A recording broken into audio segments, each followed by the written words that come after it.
Silent Signals, Episode Read the Room Part 2. Posture, Perception, and the Hidden Architecture of Power. Welcome to Silent Signals News Network. Today, we're going to talk about something most people think they understand, but very few people actually practice: reading the room. Posture isn't just how you stand. In business, posture is leverage. In medicine, authority can influence how a diagnosis is received.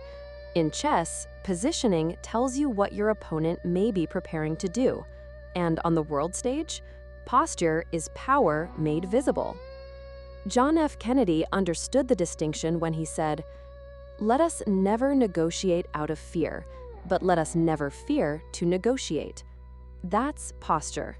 Not simply what you do, but what your actions communicate to everyone watching. And this is where we need to introduce another concept: relational arcs. A relational arc is our way of looking across multiple events and asking, do these separate events interact with one another?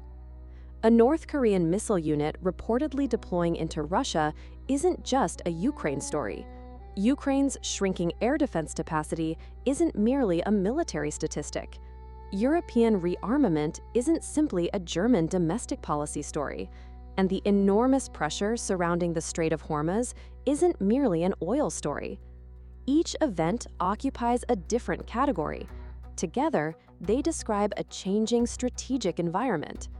And here's where human psychology gets interesting. Your brain isn't designed to analyze the entire world simultaneously.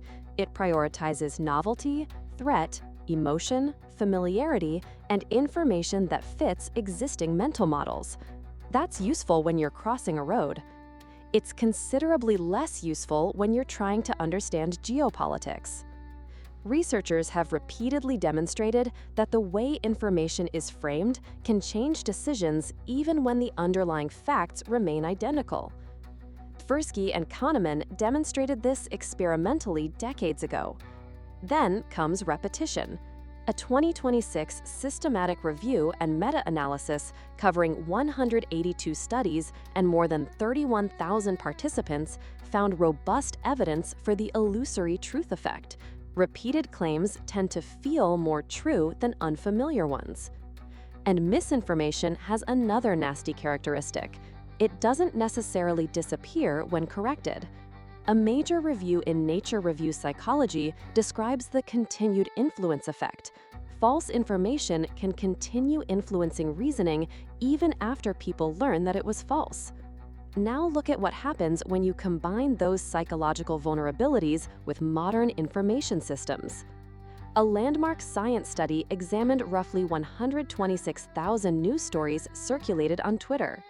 False stories traveled farther, faster, and more broadly than true ones, with a difference especially pronounced for political misinformation. That's not merely a technology problem, it's a human attention problem, and attention is influence.